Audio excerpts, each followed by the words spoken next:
You have found us again. Welcome back to the Smart Driving Cars podcast. I'm Fred Fishkin, along with the Faculty Chair of Autonomous Vehicle Engineering at Princeton University, Alan Kornhauser. Hi, Alan. Hey, good morning, Fred. Good morning. Well, it's been a very busy autumn. The semester is in full swing there at Princeton, and you're back from the recent Florida AV conference. And what you heard there prompted the invitation of our guest today, Alex Roy, general partner and co-founder at NIVC, co-founder of the Narrative Command, The Drive, Autonocast, and chairman emeritus at the Moth. Great to see you again, Alex. Great to see you, Fred. How are you? Hey, Alan. Yeah, great to have you, Alex. And again, you basically led off the Florida AV conference. I guess this was the 13th version. I don't know. I think I've been to almost at least 11 of them, if not 12 or 13. You've been the most, but I just thought your presentation was really, I guess, I'd like to maybe say AV 101, the things you should know about AVs in 2025, because we are, at a different time point that we've been certainly over the past 13 years of AV. And it was so nice to have Jeff, who's, I guess he is the godfather of AVs in Florida because of the legislation he introduced I guess now 13 years ago and so on in Florida, that's allowed Florida to be a strong participant in this. And I must say, those us here in New Jersey, we're still trying to make things happen. We did have a hearing in the New Jersey Senate on Monday, in which a bill is finally coming through in New Jersey, so that New Jersey might at some point be able to participate in all this. Not to suggest we're at least 13 years behind Florida or whatever, but if please, I'd like you to go through some of the things, some of the comments you made there on the stage as you led off the Florida AV conference a week ago. Well, I would love to. Let's pull up my slides and we can march through them. And I'm sure we'll have a fun convo because we could stop at any of them and the three of us could just tell funny stories. Absolutely, but they are substantive. So, I've always been fascinated by how, companies, when you go to their website, they tell the history of self-driving. And it's always, it's like, well, there was a DARPA challenge in 2007, and then we showed up. I was like, that's not the history. And so if you look at a cross-section of all the different companies and like put their timelines together, you still don't see a full picture. And so, Wikipedia and other sources are okay, but they don't, they're often edited, often by players in the industry, to remove things that they don't like. And so there was no single point of truth. So I put this little deck together for the conference. And so, I was, guided by, my theory about narrative command, which is my filter for investing out of my venture capital fund. Different companies try to tell their story, but one company in every sector ends up dominating the narrative of that vertical. And in self-driving, it's Tesla. Whether or not, it doesn't matter what you believe about Tesla. Like you or what you think about Tesla, they own the language and narrative. And if you ask young people, they all think Tesla's self-driving today. Anyway, this is my period of narrative command I use when I rank companies for their narrative power. And so there was a wonderful historian of science named Ludwig Fleck. I learned about him when I was researching the history of elevators that you and I have discussed in the past, because elevators are very analogous to self-driving, and as are the narratives about elevators in the late 19th century. And so he said the straight path to progress is a lie because every company that's successful, basically, I want to call it straight washing, but they remove all complex elements and failures from their timelines. And Otis Elevator is a great example. Today, no one knows that Otis himself, the original founder, he died, the company was a failure. His sons had to buy it back. There was lots of twists and turns, bankruptcies and financial, issues. And eventually they did an M&A and rolled up the American industry. But that's another show. Anyway, there is no straight path to progress. There's always issues and companies die and go away. So with that in mind, put together this little history. So sometime in the 16th century, Da Vinci designed a self-propelled cart. He never built one, but a few years ago in Italy, an engineer did build one according to his design, and it worked, which is incredible. Bless his heart. In 1925, there was a remote-controlled car drove through New York City called the Houdina, and with mixed results. It was quite cool. People saw it, but it ended up having a crash and striking a vehicle full of journalists who were taking pictures of it. And then in 1939, there was the New York World's Fair. There was a Futurama exhibit put on by General Motors, which showed those cool cars, driving through city streets. I actually think that maybe the first real milestone in self-driving was the Knight Rider TV show in '82, because this was the biggest, best, and most popular depiction of an autonomous vehicle, probably in history, maybe to this day. Everybody who came, I was 11 when it came out, but anyone between the ages of 8 and 25 probably saw this show. And 100% of people who now aged into running the companies today saw this show as a kid. And you had voice interaction, you had full autonomous mode, you had full driver assistance that would prevent you from crashing even if you wanted to. You had connectivity. I mean, you had literally everything that we're talking about was in Kit. And more importantly, there was a bad version of Kit called Car. And Carr was I think he was a failed prototype out of like an earlier program who somehow broke loose. And he was out there always trying to defeat Kit. And so all the scenarios we talk about, good AI, bad AI, they're all in the show. And I think everyone involved is literally a genius.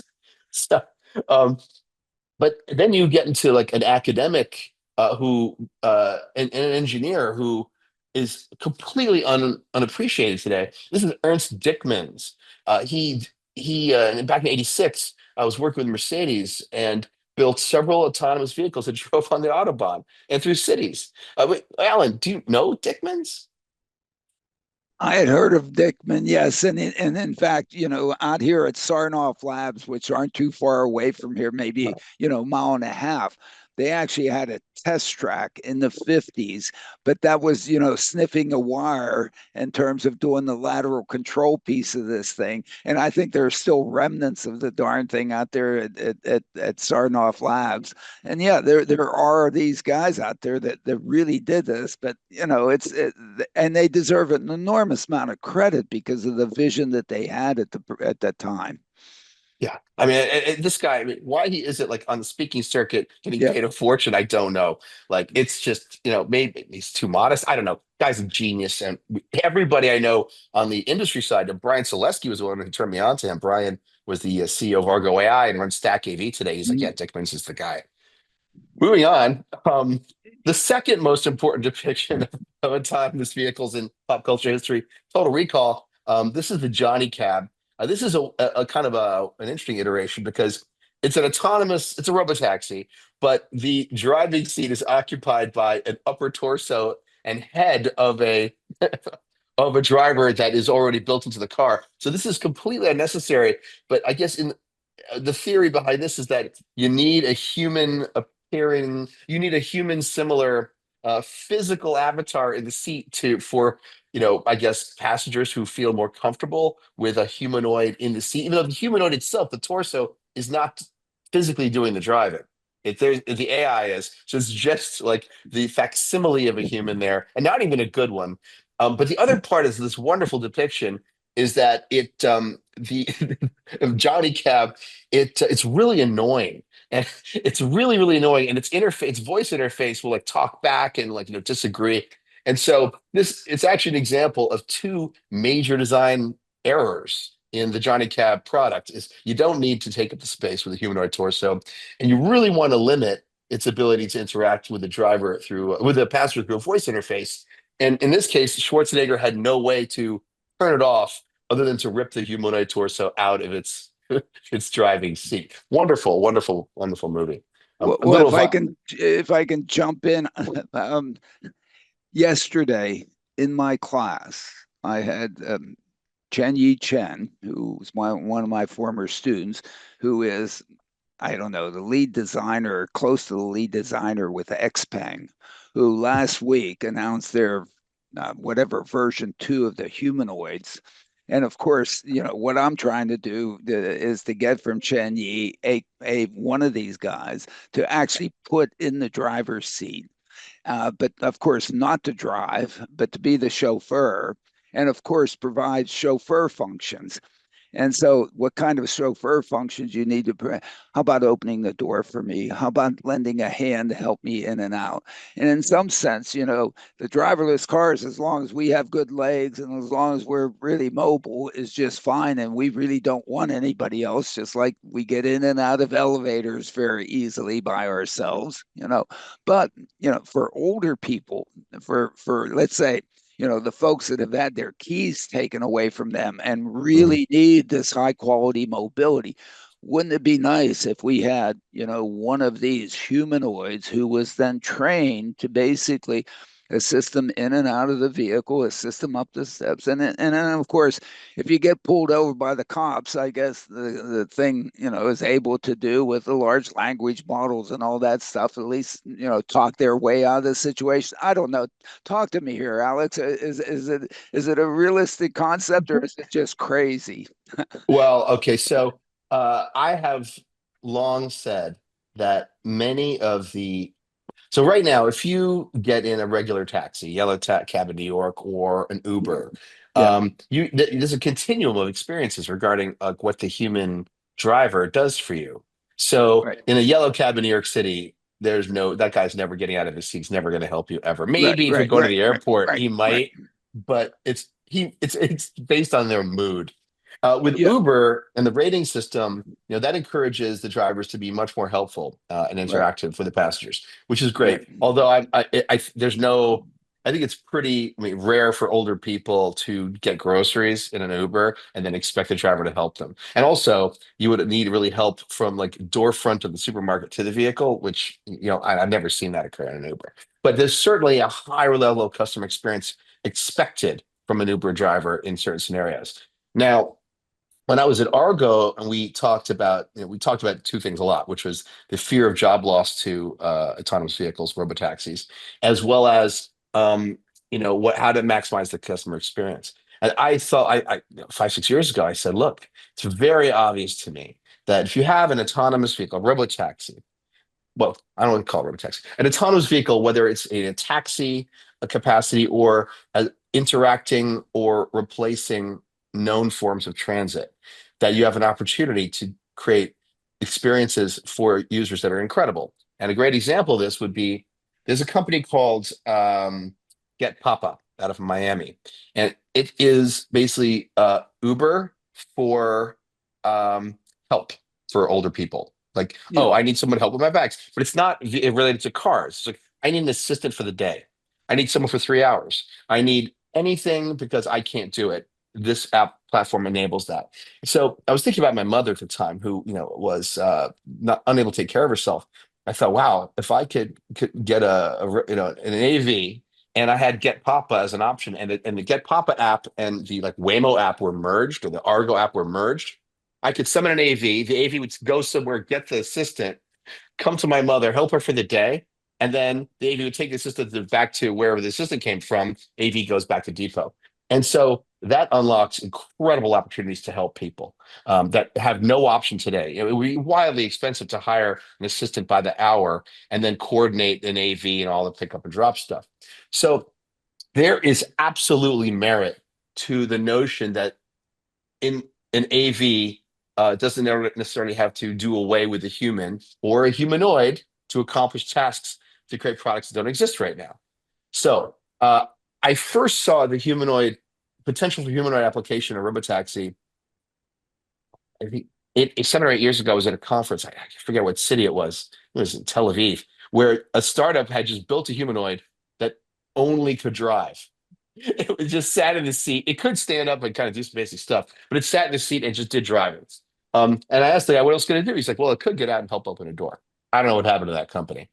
So yes, there's absolutely merit to a humanoid um, maybe just being in the seat and getting out and helping. Maybe the humanoid is getting into a current human centered vehicle and driving using only sensors on the humanoid. It's certainly possible. It's not optimal, but it's possible.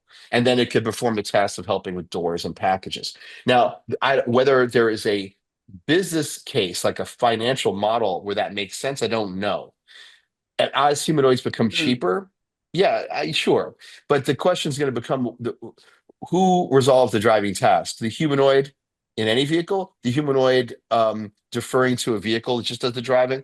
Because a humanoid's, it's not free. So So anyway, that's for another yeah, show. yeah, but why I come to this, where what struck me when you presented this, and of course, uh, what brought it to mind for me is I just came back from the ITN America annual conference, and Catherine Freund, who been running I think for 30 years, and basically they provide high quality affordable mobility to seniors who don't drive. And how they do that is through volunteers. And the volunteers really end up doing two things: one, driving, and the other one is helping these seniors. I mean, at her dinner last night, she had one of her riders is 102 years old. And actually, Catherine is going to give her a ride to church on Sunday. And so there's this high quality mobility requirement for those. And in fact, if we have a Waymo or a Tesla or a Zoox that can drive, the problem is there isn't the person to help these seniors who really then need just an arm to help them. And in fact, what I was telling Chen Yi yesterday, look, you guys, instead of, having to do fist bumps and so on, why don't you just have this darn thing give me an arm? Who cares if whether or not it can play soccer or baseball or something? Boy, if you can have one of these things help a senior be able to be mobile in a vehicle that can drive itself. It doesn't have to drive it. We got stuff that can drive these things. But what we don't have is the human capability to help the person so that they can then go out and actually acquire and do the ride. And so I'm like going nuts in terms of geez, I told Chen Yi, you do that. Plus I have a sister who's 88, who's exactly as you described your mother. She needs somebody there during the day, okay? And this thing could also do that during the day and help her into the car and just sit there in the front seat so that, when the policeman pulls the damn thing over, at least with the large language models, can sit there and discuss with the policeman, get themselves, let me go. I'm just fine. I don't know. It's just you brought Alan, this up, and I just loved it because I think there is, for a certain segment of the population, certain needs. Not me going to the airport. Okay, I can throw my stuff into the back seat and whatever and so on. But for a segment of the population, I think can make a real difference, and that segment is not necessarily small. And I think there is a I business case, totally agree with maybe. you. If I'll throw one more in there, and then let's keep going because we're on the Yeah, clock. no, I know, Um, I know. take Otherwise, we'll be days on this. take it, I mean, there are taking so my many things you have in this presentation that so, just whatever. Go ahead. so I Yeah, want you taking to I my want you to get going too, all Alex. right, But yeah, yeah, taking yeah. my 7-year-old to school, or Oh, I don't want to send her in a Waymo alone, but let's keep going. All right. So now we as, get as, into as I was going to say, Joe, though, as important, and this is another discussion, is the social aspect. Beyond the physical help for older adults, the social aspect, the interaction is as important, maybe more. But go ahead, Alex. I think actually there'll be a lot of jobs created for people just who are in an AV or like no driver in a bus. There's still a human in the bus who's like your yeah, community yeah. like a connector. But let's keep Sure, going. Let's sure. keep Yeah, going. let's All right. keep going. Yeah, So now we because the get top to one here is yeah. really All right. important of this All right. list. Yeah, So go ahead. real history. 1995. Nav Lab out of Carnegie Mellon sends a vehicle from Pittsburgh to San Diego in something called No Hands Across America. It is not fully autonomous. It's still got a guy in the seat, so it's semi-autonomous. But this is a real thing. I mean, this is a huge milestone. Nobody talks about it because none of the current AV companies can take And credit they for it. did it. They did it too. I Yeah, mean, yeah. it actually, amazing. 1995. Yes, Yeah. go. So in 2004, well, you had DARPA began the grand challenges. So there was an off-road one in '04. There were several more in '07, and '08, where they did went across the desert, and then through the DARPA Urban Challenge. And teams from all over the country, representing all the big universities, went and competed. And it was from that group of teams in Including 2000. us. And I led the Princeton team, right? Go Yeah, so ahead. I was about Whatever. to say that Yeah. legendary. And so 2009, Google launched the self-driving car project, having hired a majority, many, if not most of the people from a lot of the top teams. And that was the birth of that was the birth of Waymo. Now, 2012, something no one talks about, HB 7027. This is the first state level preemption law passed by our friend Jeff Brandes. This is how I met him. And this was a law which basically made it preempted local municipalities from regulating testing and deployment of self-driving vehicles in the state of Florida. And this unlocked enormous value for the state because many companies came down there to test trucks and then LiDAR and this is a really breakthrough piece of legislation. And we need things like this. In fact, what we really need is harmonization of AV legislation on a national level. So what Jeff did for the state, the federal government could do for the country. We need common sense regulation that flattens the landscape so everyone can compete and deploy. In 2013, this is a big thing. Elon Musk and Sergey Brin and Larry Page got together and had a meeting. It's unclear exactly what was said there, but allegedly, Elon Musk was like, "Yeah, this self-driving thing you're working on at Google's pretty interesting. I'm thinking about something like that, and maybe there's something we can do together." And anyway, it didn't happen. And like a year and a half later, Elon Musk announced his autopilot driver assistance, which was completely different choice from what Google decided years earlier, which was we will never do driver assistance. We are good. Our goal is driverless out of the gate. We don't believe in semi-automated driving features because of attention and cognition decline as you're managing automation. That's another show. So 2 years later, Google does its first driverless ride on a public road, which was I don't even. We could spend 2 hours talking about that. But another thing happened, which is rarely discussed today. Chris Urmson, one of the OG people at Google Self-Driving Car Project, in there with Brian Selesky and Thrun and Lewandowski. Urmson gives an interview where he says, "Oh, well, my son's 11, and my goal is that he never needs a driver's license." It's 2015, which means that 6 years later, autonomous vehicles would be sufficiently ubiquitous that his son won't need a license. So unfortunately, he was misquoted, and it quote became, "My son won't need a driver's license."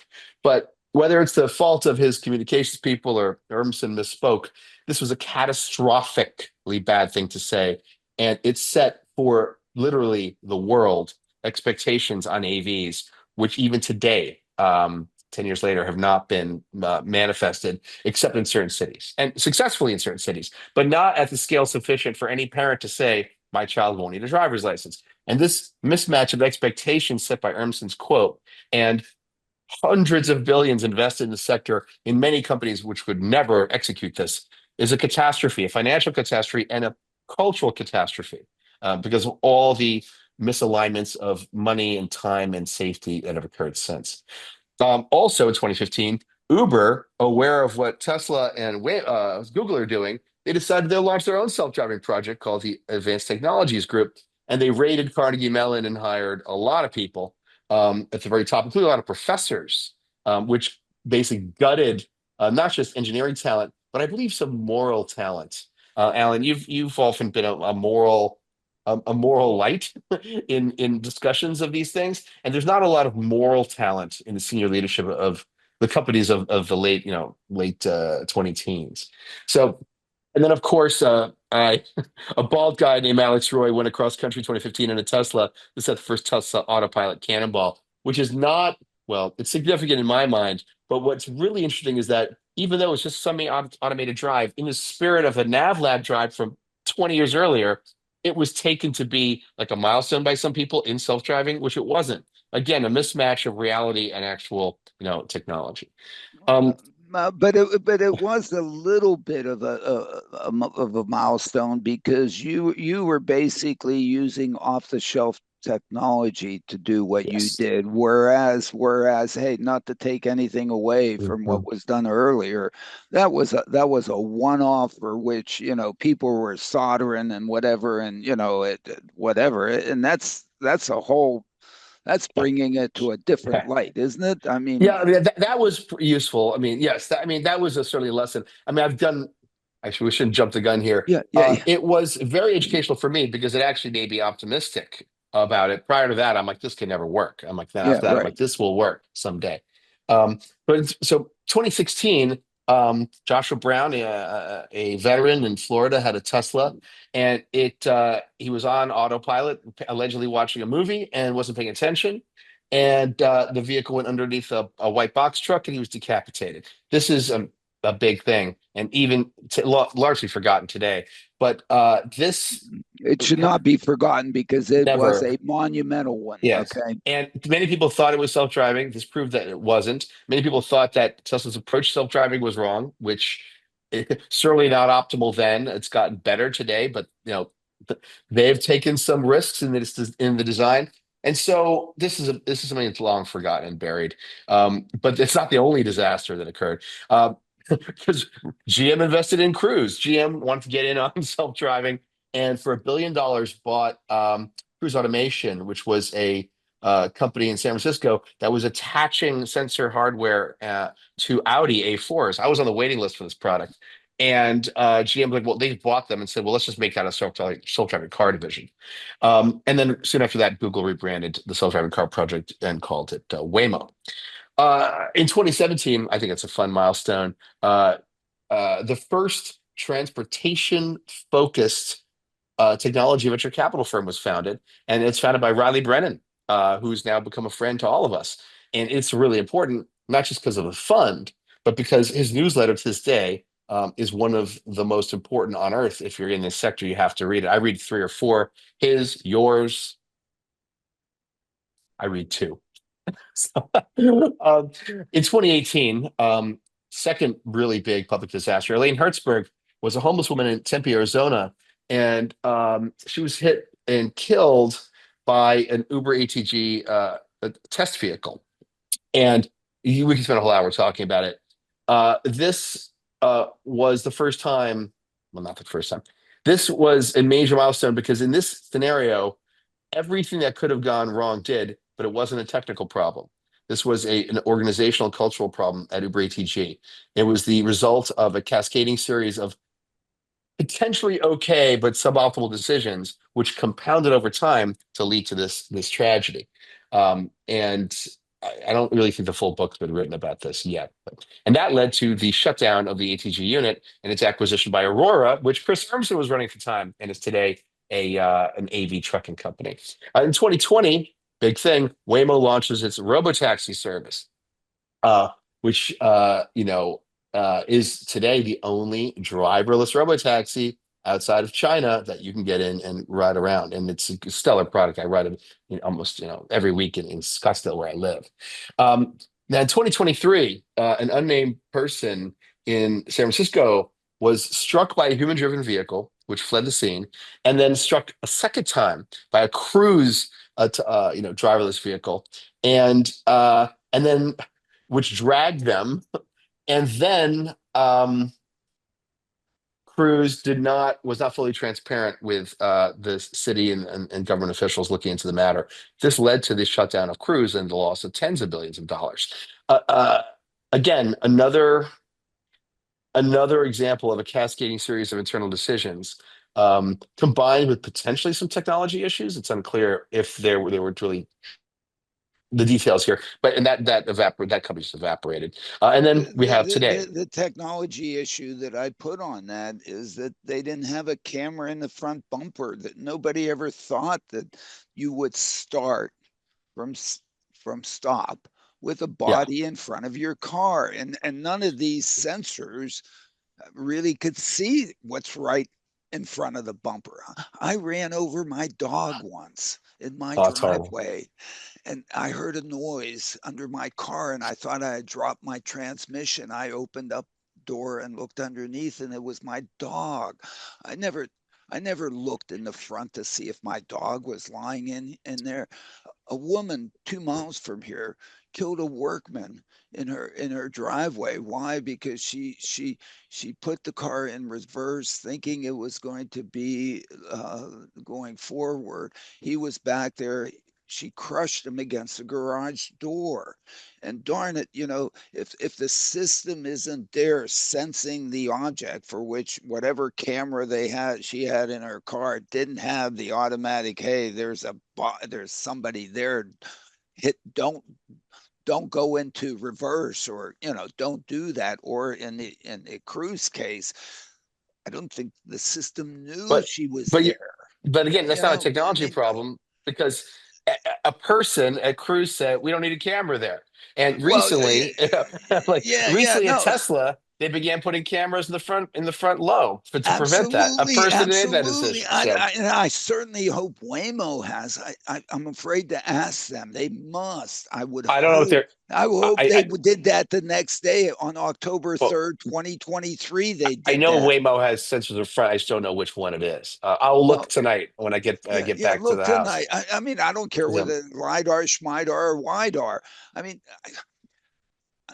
all our right, let's keep problem going is because we don't know what we don't know. Yes, go ahead. we But got to keep this is going. All all right, very so good. it, Yes, go, 20, go. Yeah, yeah. 2025, my team performed a Tesla Cannonball run using full self-driving across country safely. We've done it 3 times now, but only one fully successfully because of some weather issues. And Waymo began. This is a big one. People like this is people like people don't grasp how hard this is. You could build an autonomous vehicle. But to scale operations across many cities globally is not just expensive, it's operationally incredibly difficult. And Waymo's doing that right now. And then the last line I've got for today is Tesla launches their robotaxi service. Now, theirs is not a driverless service, um, but it is important because Waymo, Tesla are currently the market leaders. In Tesla's case, it's theoretical, but it's going to happen in some form. Camera will work in some way. It's going to have performance differences from a multi-sensor stack, but it's going to happen. And so on some timeline, it's like arguing the difference between types of jet engines in 1955. Like it doesn't matter. It just doesn't matter. Which brings us to my next point. The present. Nobody knows when they get on a plane or when they buy a plane ticket. No one knows unless they're a pilot themselves, whether or not the plane has a flight envelope protection system uh, designed by Airbus or some variant of it, like and you're in a Boeing. And most people don't even know if they're getting on a Boeing or an Airbus. They don't care. They buy a plane ticket, they get to their destination. But this is really important because the two systems, the Boeing and Airbus forms of flying automation and safety, are very different. And I think there are people, certainly after the recent Boeing crashes, who only want to fly in an Airbus, but don't know enough. They don't even know what to look for, what to ask when they're buying their plane ticket. And at the end of the day, aviation safety certainly in the United States is so good. It's the safest form of travel uh, that nobody really cares until there's a crash and they start asking questions. This is really relevant in other countries where crash rates are much higher than the United States. But fundamentally, no one cares with mature technologies what's behind the curtain, which is why debates about end-to-end neural nets versus rule-based systems or anything in between also don't matter. The neural net argument is made by Tesla fans who are only neural nets can drive an AV. Whereas rules-based, which at one time was the only way to design an AV, is no longer it's just no longer binary. There's a continuum of design choices in AI which lead you to an AV. Nobody cares. But investors and analysts want to fight over the different approaches. Nobody cares because eventually these things will just work. And the only question will be the people running the company know how to build a financial model and raise money to build vehicles and scale them and offer them at affordable prices for the majority of people. That's the only thing anyone cares about. But no one really talks. You talk about it, but most people don't talk about it. So, um, in my opinion, there's really only been three autonomous or AVs or equivalents in history. And I have this thing I call Roy's Razor, which is yourself. It's like Occam's razor for AVs. And it basically is this.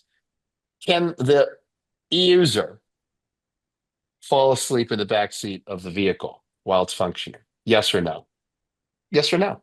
And At Tesla today, no, you can't. A Waymo today, yes. That's Roy's Razor. So history has examples of this. A horse and cart. If you had someone who could deal with a horse and you were sitting in the cart, you could sleep. That's an autonomous vehicle. It's self-driving. Um, if you get a human-driven taxi ever anywhere in the world, it's self-driving. In fact, in India, the signs at taxi stands say self-driving cars available. This is a word game that people play. So, and then finally, of course, Waymo robotaxi, you can fall asleep in the back. So operations are everything. Uh, and in the future, AVs will be ubiquitous. Doesn't mean 100%, but they will be ubiquitous. It's inevitable. Only question is whether people will make more, whether leaders of these companies will make moral choices and build really good ones on a pace to deployment which does the most good for the most people, or if they're going to rush out suboptimal solutions and cut corners. And we've seen some companies shut down because they have done that. I think safety is, is a moving target and different things to different people. So I think that right now we're moving from a culturally accepted level of safety in just driving daily, which is not very good in this country. It's not that safe, but people kind of live with it. We're moving into a quote unquote safety, like as people try to figure out what is acceptably safe for an AV. I think they're being held to unrealistically high standards, but that's a different show. And eventually, different safety narratives will be fully cooked around AVs, and they'll be culturally accepted at some perceived level of safety, and then we'll go back to just safety. And so right now, Waymo's putting out tons of data about their safety, which is very good and also probably indecipherable to the average person. They're the only ones putting out data at that level from robotaxis. And Tesla's not being transparent. And yet there are people who think Tesla owns this and they're safe now. So you see, there's two different lenses upon which people are looking at these companies. Eventually, they're just going to blur. My 7-year-old daughter gets to a Waymo. She's like, "Oh, Mr. Robotaxi's so good." We get in my Tesla and I activate FSD, take my hands off the wheel, and she says, "Why are you behind the seat, Daddy? The car's a better driver than you." She thinks they're both safe, and she thinks that I'm an idiot for being in the driver's seat of my Tesla. That's the future. She's 7 years away, 8 years away from driving a car. And so at that point, I don't know what's going to happen. So, But Alex, on the safety yeah, end, Alex, yeah, if we could yeah, spend just a minute on the safety yeah. end, because the safety end is, to me, I consider safety to be a constraint, not an objective. Okay. I agree.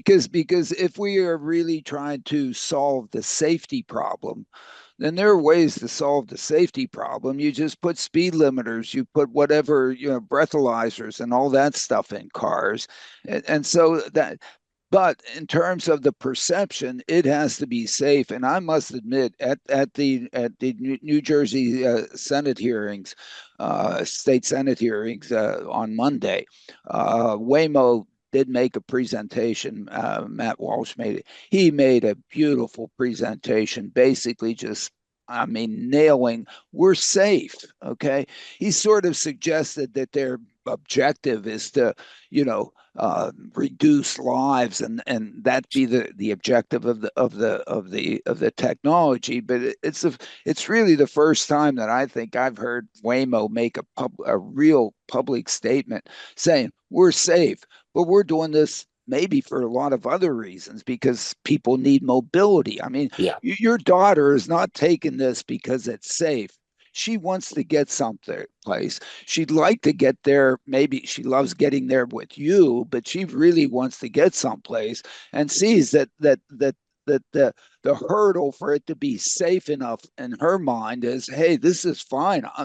I just want to get to where I'm going, and I'm fine about. I mean, how do you handle this subtle difference between having safety be the objective and safety being a constraint? People don't take airplanes because they're safe. People They take took planes. airplanes because they want to get someplace fast and whatever. And Honestly, Alan, I think this solves itself because people flew planes at scale into the 70s when fatalities and plane crashes were horrific. Nobody cared. Nobody cared. And like Yeah, we flew in AVs, Lockheed yeah. Electras. Lockheed Electras Talking crashed about more than they like flew. like I mean, anyway, yeah, that's no it's overstatement. ridiculous. Sorry. And Yeah, we're gonna race through these because I'm getting short on time. yeah. All right. I know. Uh, But this is we yes. could do a whole episode about every slide. I know. I mean, Okay. this is why this is so darn Okay. good. I mean, All it right. really is. Go. All right. Sorry. Yeah. The end of case. These a lot of folks consults like, oh, the future mobility is connected, autonomous, shared, and electric. And the truth is, it it will be all those things. It doesn't need to be all those things in one product. It can be one, two, or three of those things. It can also be none of those things. And so this has become like a narrative funnel that like restricting our ability to think about what these products should be. And honestly, I wish this would just go away. I wish it would just be used by like a company building a case type vehicle, and so everyone else can just move on and build, pedal assisted unicycles, which is not which isn't any of these things, and yet isn't we a cheap and great product. So, I mean, the thought that Waymo or Tesla or anybody would put a vehicle out there without it being connected and without them having the yeah, opportunity to see yeah. exactly what the hell's going on with that damn thing all the time is like ludicrous because It's that's trivial. It's trivial on it's table stakes. you All right, know, let's keep going. Let's keep going. go ahead. The Anyway, yeah. SAE levels Ah, have been a disaster for all discourse in the disaster. sector. A disaster, and everyone involved. I know some people involved, and they were well intentioned, nice people, Yeah, but yeah, they did no good last time, and they probably should just stop. And yeah. I'll say, like, I'm not saying I have a solution, but in my opinion, all vehicles should be called one of two things. They should be called human driven, or let's call it assisted by a human with some ADAS, but assisted or geoautonomous. It's driverless in some places, and the geoautonomous vehicles have a map on the door, like that looks. It's a map of where you are, and it just has a little color thing for where it's driverless. Yeah, And yeah, then, so like, yeah, yeah, but let me keep going. Let me keep going, Alec, because the I thought gotta that it race can through be the this. thought that it can be everywhere to me drives me nuts. Are you really No, going to it's drive down a riverbed the way they show I can take a Jeep in my Jeep? Really? I mean, cut no. it out. There are so many places that can do so damn much good. Oh my goodness, without being everywhere. What's so great about everywhere? Sorry, but It's never pointless. mind. Well, the Whatever. fun thing about the word autonomous is that actually an autonomous vehicle would be one that thinks for itself, and that would be a Waymo robotaxi. Today we have an autonomous vehicle, but if No, you want, They're not. but They're told when to go and where to go. but hear me They out. Hear don't me out. decide that No, themselves. no, I'm getting to that. So, Yeah. but Okay. if you want Yeah. to buy an autonomy vehicle is one that can go anywhere. That's human driven, and the perfect example is a Jeep Wrangler, is an autonomy vehicle. But autonomous vehicle is a robotaxi, which actually can go fewer places. So pick your poison. Yeah. So, Absolutely. Anyway. yeah, almost done here. I think all vehicles of the future will be dual mode. All vehicles of the future will have driverless capability inside some domain and have some form of driver assistance. But in the future, I think, driver augmentation. So because the vehicle will have amazing sensors and AI, and it can still have a steering wheel, and so you drive it in all kinds of places, it just won't let you crash at Right. a level of safety far better than current driver assistance. Or And it the might last have a thing, joystick instead of a steering wheel. What's so? I mean, damn it! If you have a well, joystick and whatever, I mean, it's cut it yeah, out, yep, guys. yep, They'll all have elevators. Still have ways that you can control it in case the yes. damn thing. Go ahead. Never Frankly, mind. I wish that elevator still had like the old handle with like the wheel, and Yeah. then just for fun, but it would still stop at the floor correctly, which is the old wheels and handles didn't do. Yeah. And Well, yeah. so, Give me a yeah, little assistance, damn it. yeah. And Yes. then, Great. my final slide is just look. A lot of people forget this. A lot of the, I mean, I'm sorry to say this. I want to say the very selfish and cynical people who are invested in many of the companies in autonomy would have you believe that Tesla's going to win everything. Everyone else is garbage, and that's it. However, but the reality is, it doesn't matter who or how many American companies are successful. What matters is that there are only two countries on Earth. The two countries on Earth dominate the development, and this is China and the United States. There are some European companies, but Wave is a good example, and this Mobileye. But fundamentally, we need to be exporting the best, safest autonomy in the world to the world. We've done this before with cars and aircraft. We need to do this again now. And we have to stop having debates about worthless, stupid debates about, neural nets versus rules versus this. None of that matters. We need to be building great, affordable products, vehicles enabled with AI that are really great, that are affordable, that can be deployed at scale and licensed and sold at scale.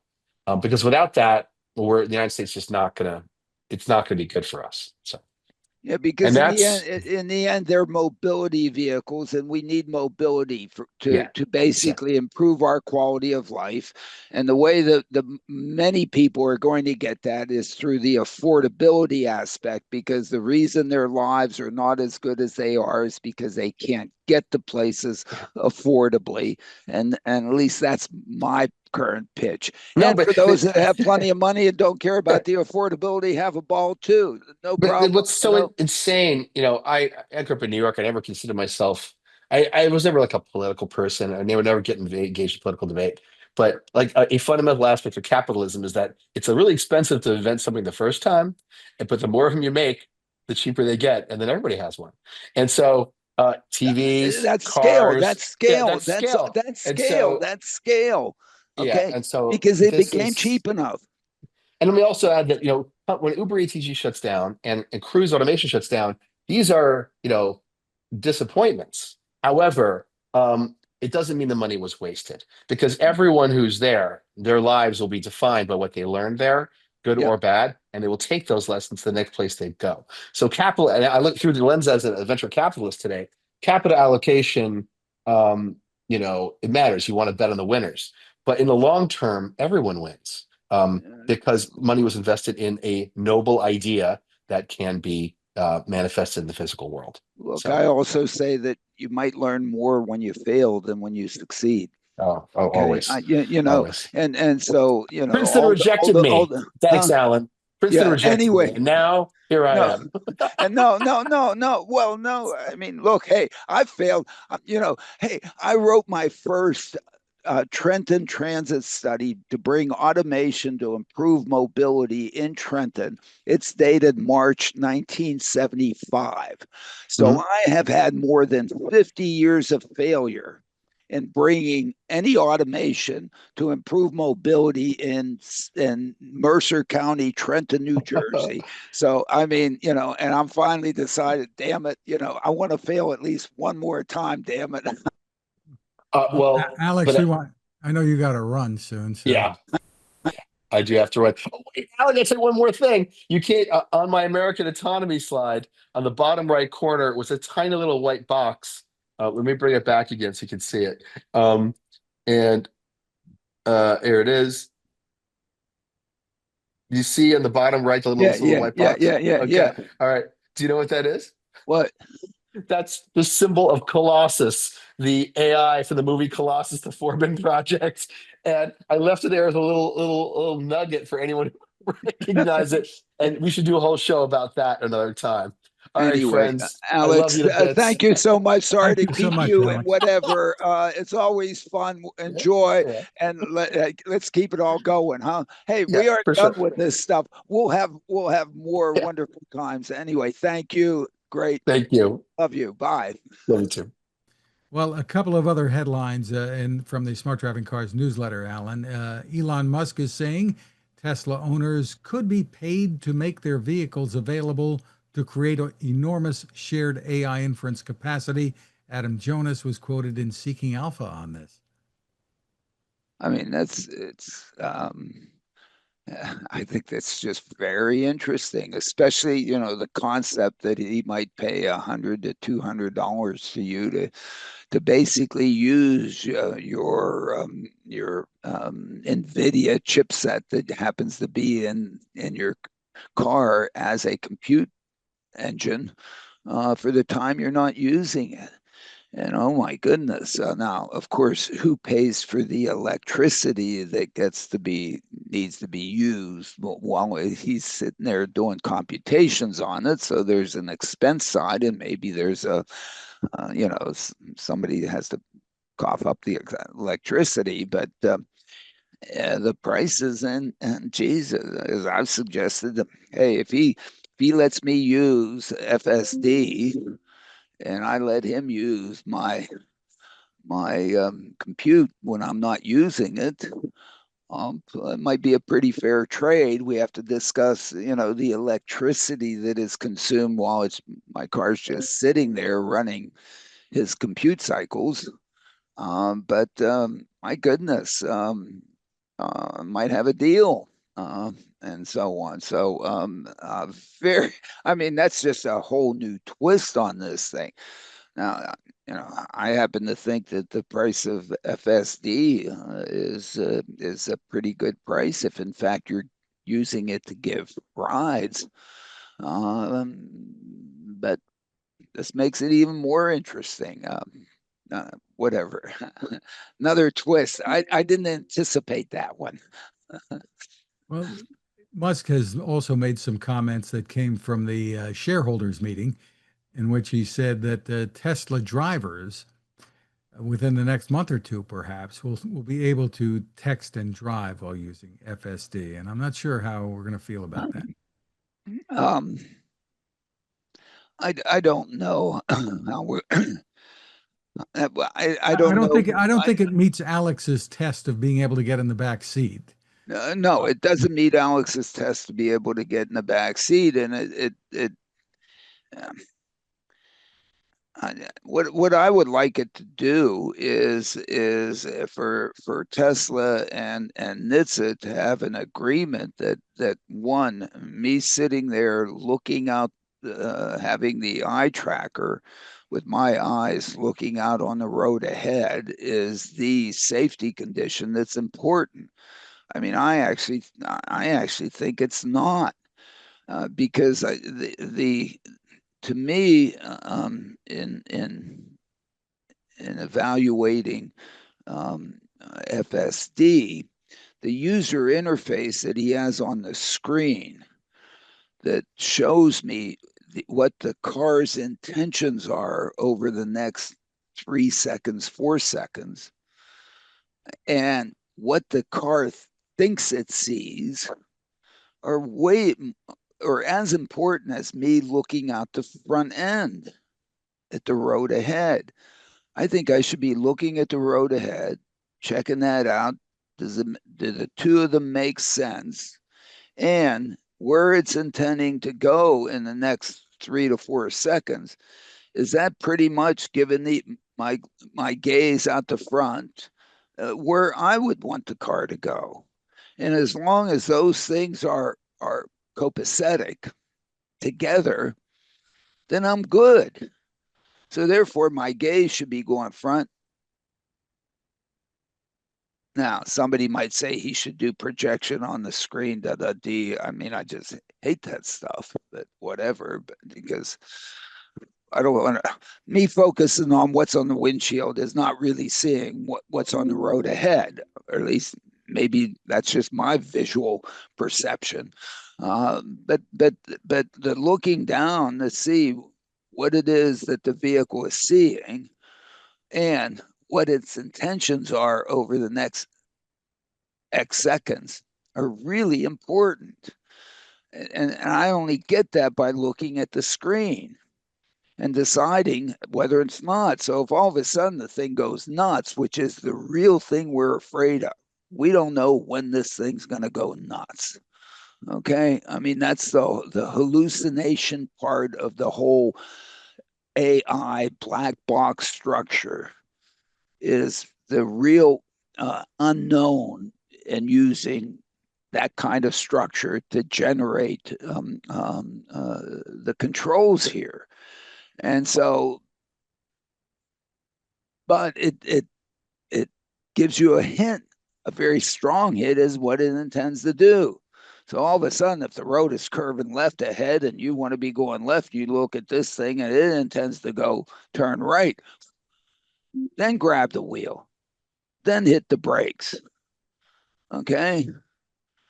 But you have to realize, you have to somehow know it's trying to tell you this, and just to leave that information there and not have it in your mental state, I think is um, is inappropriate. I'm surprised that NHTSA allows, thinks that this is great. Hey, have an eye tracker to make sure that my eyes are on the road ahead.